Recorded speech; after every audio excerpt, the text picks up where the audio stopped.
Michigan Governor Rick Snyder has apologized for the mishandling of lead contamination in the city of Flint's water supply, and also accepted the resignation of the state official whose department was responsible. Now, Dan Wynant, who's actually the former head of the State Department of Environmental Quality, was the man who resigned. Now, so he's sorry. Okay, well, he's sorry. Gee, I guess that makes it all okay, though. You hear that, kids? The governor is sorry he let you drink lead-contaminated water for so long while the government knew about it.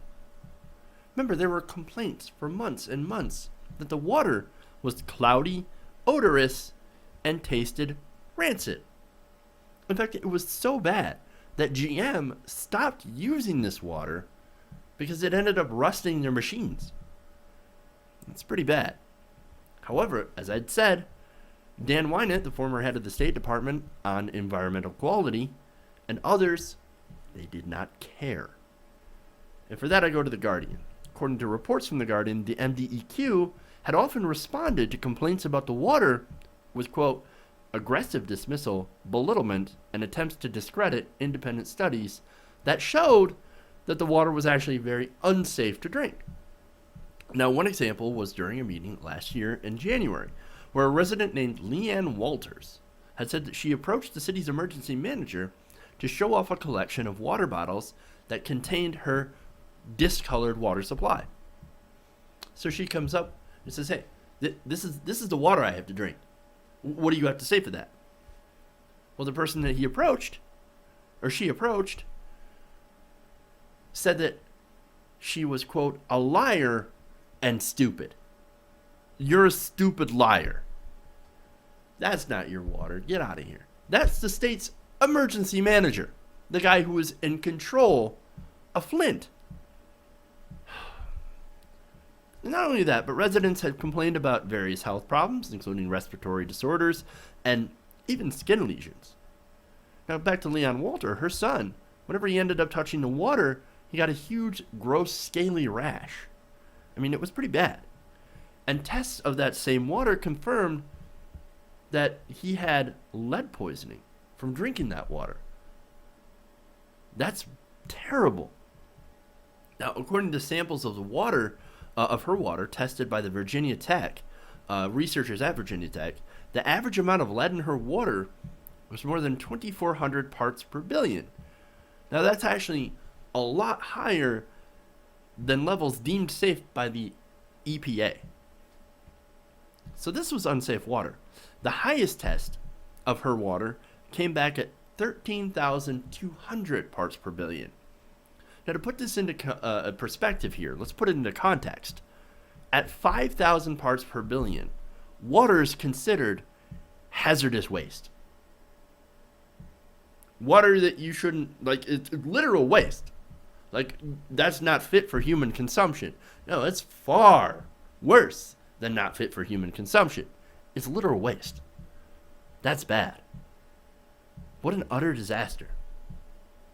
This has absolutely been a failure at all levels. And remember, as I said, Flint had an emergency manager put in place. And one of the first things he did was not renew their deal with Detroit to use their water. Instead, we'll go to the Flint River. You know why? Because it's going to save me money. And that's my whole job, is to save money.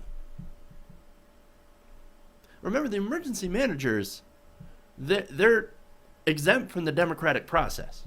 They dissolve the city governments and say, okay, emergency manager, you are the emergency dictator of the city. Do whatever it takes to save money.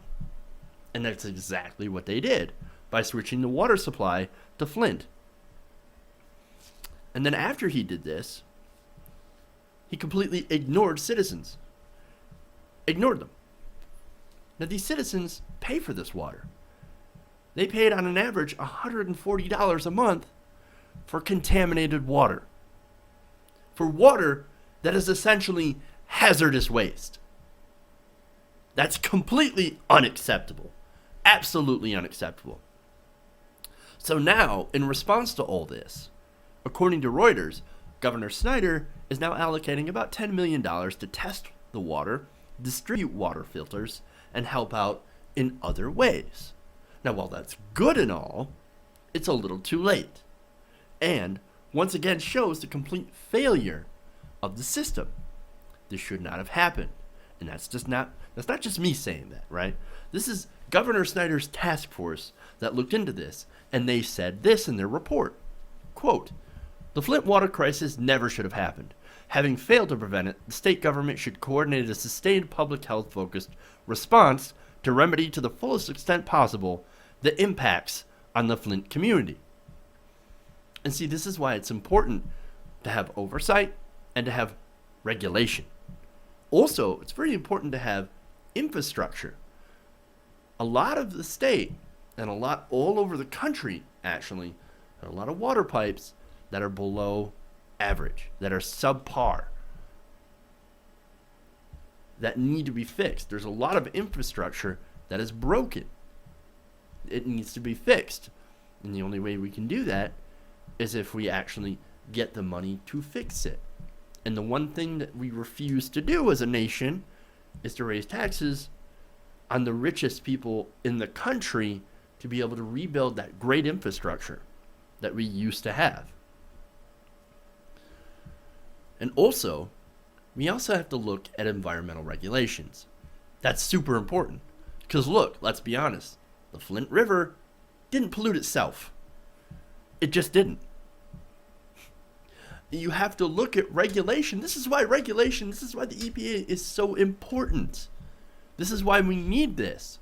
Without the EPA, we're going to turn into China. We're going to turn into China, who literally now is charging for canned air to breathe because it's so bad in Beijing. That's what they want to bring us back to in order to save money, in order to save the billionaires' money and the corporations' money, to be able to pollute everywhere and not give a damn about the citizenry. You cannot spare any expense on stuff, on public utilities, on water that's going to impact people's health and well-being. And it makes no sense to not do that from a fiscal point of view. You put in an initial investment into clean air and clean water, and you get the returns. And if you don't, you create huge health problems. There are kids in Flint that now have lead poisoning. And that, of course, can lead to developmental disabilities, as well as breathing problems, health issues that are going to plague these kids for the rest of their lives. And who's going to have to foot the extra bill for that? The people. It's not a good idea. It's not a good idea. But see, Republicans had looked at this whole situation. Remember, we have a Republican legislature here, a Republican governor, and Republican emergency managers. And they looked at this. They looked at these situations and said, look, we can save money. So what if we know the reputation of the Flint River. We know. Oh well, so what? What if we poison our residents? Who cares? Well, apparently a lot of people cared. And they cared enough to embarrass the government, the local state government, into actually doing something about it. That's sad.